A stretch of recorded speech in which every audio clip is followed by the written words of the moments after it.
Look, I never thought that K-pop could be a movie idea, but it was done and it was phenomenal, so pass the popcorn, cause what a movie, right?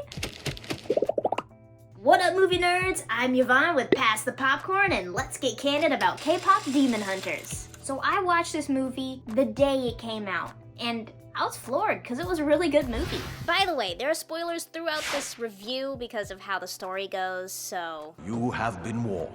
Now, this was a fun movie. It was also a musical, and I liked how the music was integrated into the story and the actual plot, and not that music was just thrown in to make it a musical, you know what I mean? Honestly, having cool characters fight evil with their voices is a pretty cool concept, and I enjoyed it. The only thing that I didn't enjoy, spoiler alert, was the fact that the main hunter was part demon, and then the fight between good and evil became very ambiguous. I really wish that it was just more clear-cut at the end, but that's just my initial review of the movie. Keep on watching to hear the full review and whether or not you want to give this movie a shot. Now let's get this party started. I mean, really, let's do this, mother! First up is acting, which I give a 9 out of 10. I think the voice acting was really good in this movie. There was true feeling in it, and the actors and actresses felt really in sync with each other and with their characters. I laughed, I cried, it moved me, Bob. I mean, I was sucked into this movie because everyone was so magnetic and sincere. Now, it is too bad that the singing voices and the voice acting wasn't done by the same person, but at least they found good voices that still sounded like their characters. And I'm singing! Next is story and script, which I give a 6 out of 10. This story was pretty good, very understandable, and,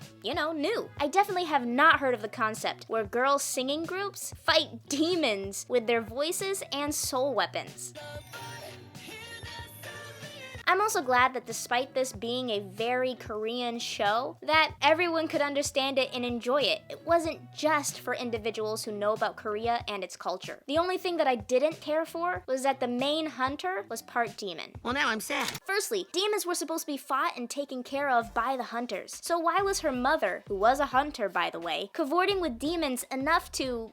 you know. We all know what that means. And have a child. Plus, why would that child be allowed to be a hunter? Or, you know, even have hunter powers? Wouldn't the fact that she's part demon kind of cancel that out because it's supposed to attack demons? I mean, at the very least, her power shouldn't have been the most powerful of the 3 girls. I'm the chosen one. I mean, I think it's very strange that the powers were at 100% even though she's only 50% a hunter. Also, why didn't her patterns go away at the end of the movie when all of the demons were sealed off by the Hanmoon? I mean, doesn't that just seem strange? Shouldn't have it been sealed away too? Or does it defeat the purpose because there's a demon walking around up top? What if she loses control? What if the demon part of her gains control? What then? No, Nick, don't do this, fight it. I mean, do the girls not truly believe in their creed anymore? Or are they not gonna fight demons anymore because their teammate is part demon?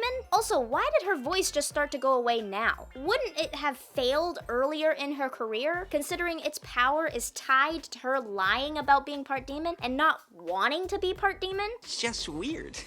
I mean, it's a really fun story, but I think her being part demon detracted from the story a good bit, creating some plot holes. If we're being honest, she still could have gotten to know the main boy of the boy band and change his heart for good without being part demon. No, I can fix it. I think there were other ways to go about this without making the story so ambiguous between good and evil, by painting demons as not being that bad when they definitely are. I mean, I wasn't expecting a story that kind of made me feel a little sad for some of them. I just really wanted some cool demon hunters that just slayed the game the entire time.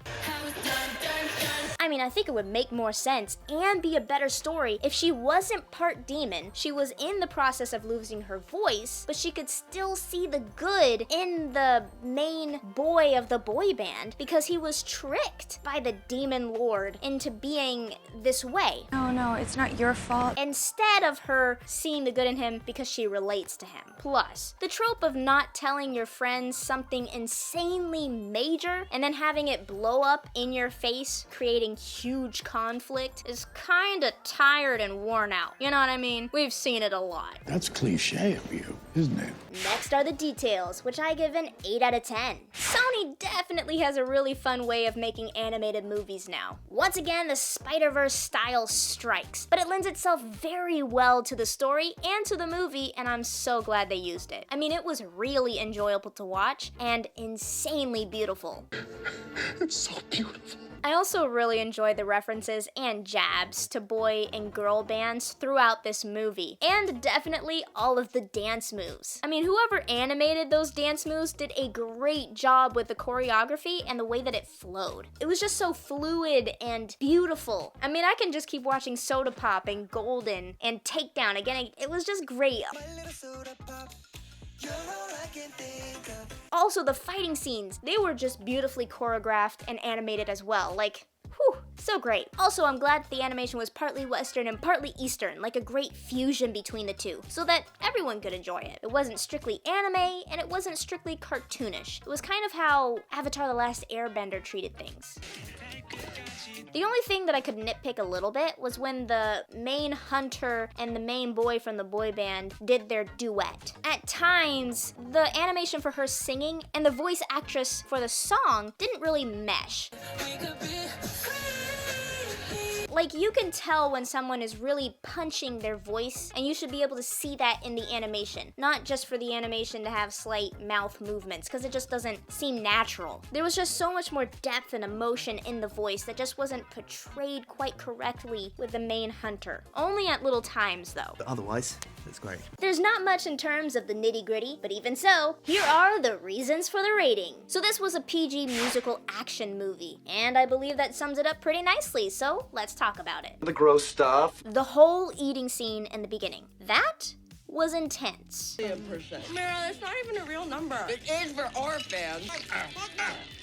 Unfortunately, almost all Sony Picture Animations, and DreamWorks, consequently, can't get past body humor in their animations. Whether it's burping, farting, or intense shoveling of food into your mouth so that your nose holes show and you're just talking with food coming out of your mouth.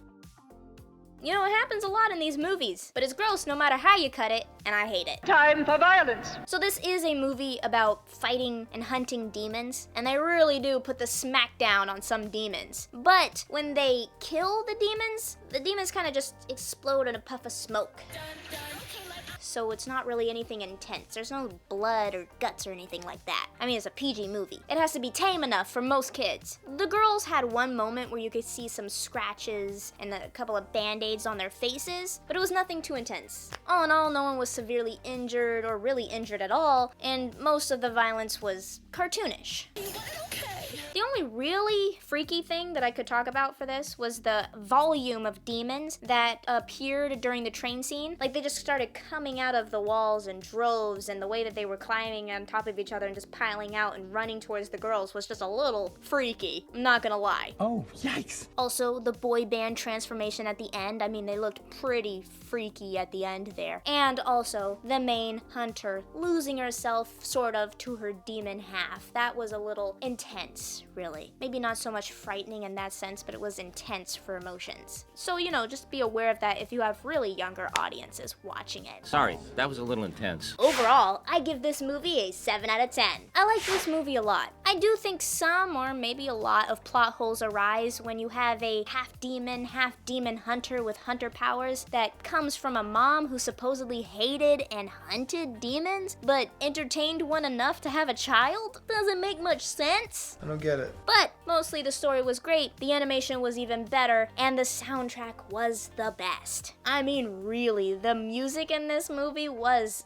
awesome. It was an enjoyable movie that had me hooked the entire time. Wow, that's impressive. But I do wish that she didn't have to stay a demon or have her patterns at the end, and the fact that there was an ambiguity about good and evil, especially when demons are in the mix. Demons are evil. Also, the ambiguity could tell kids, you know, the key demographic, that demons are or could be good, and that's not a good message. That's just wrong. But let me say, the biggest disservice that was done for this movie was not putting it in the theaters. I mean, to see this movie without the troubles of bad internet, bad lighting, bad sound, other distractions, or just a small screen, it would have been magical. and to put it on IMAX would have just blown everyone away. I really wish Netflix had put this into theaters. Wrap that up and give it to a child on Christmas, because we're done. Hey, I hope you enjoyed this review. Make sure you comment down below your thoughts and what you want to see me review next. Don't forget to like and subscribe and click the little notification bell so you never miss a review just like this. And I hope you like my shirt. Made it myself. And I hope you enjoyed the first ever review of Pass the Popcorn. And yes, I did make this review about a month ago when the movie first came out, but the movie's still popular, so I still wanted to give it to you guys, and I hope you found some enjoyment out of it, and also a new perspective on the movie. Anyway, thank you so much for watching, and just remember, once you pass the popcorn, it's okay to talk, it's okay to text, and I'll see you later. Bye!